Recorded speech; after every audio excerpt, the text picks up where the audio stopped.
परवा मी सहज शॉपिंगसाठी म्हणून बाहेर पडले, बऱ्याच वस्तू खरेदी केल्या आणि घरी आले. घरी आल्यानंतर जेव्हा मी बॅग बघितली तेव्हा मला जाणवलं की एक दोन महत्त्वाच्या वस्तू मी विसरून गेले आणि गरज नसलेल्या बऱ्याच वस्तू मी खरेदी केल्या.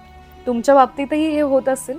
आयुष्यात सुद्धा गरज नसलेल्या किंवा ज्या वस्तू मिळाल्यानंतर खूपसा आयुष्यात फरक पडणार नाही अशाच गोष्टींमागं आपण सतत रोज पळत राहतो.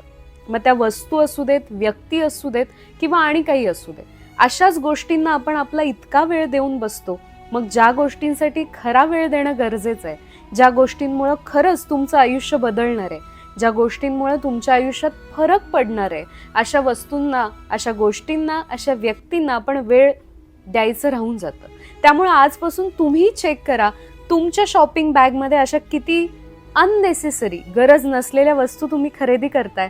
आजपासून ते आपण थांबूया आणि ज्या गोष्टींनी, ज्या वस्तूंनी, ज्या व्यक्तींनी खरंच तुमच्या आयुष्यात फरक पडणार आहे, तुमचं आयुष्य सुंदर होणार आहे, तुमची ग्रोथ होणार आहे, तुमची डेव्हलपमेंट होणार आहे, माणूस म्हणून तुम्ही अजून डेव्हलप आणि ग्रो करणार आहे, अशाच वस्तूंसाठी, अशाच गोष्टींसाठी आणि अशा व्यक्तींसाठी वेळ द्यायला लागा. अननेसेसरी शॉपिंग करण्यापेक्षा गरजेची लिस्ट तयार करा आणि त्याच पद्धतीनं शॉपिंग करा.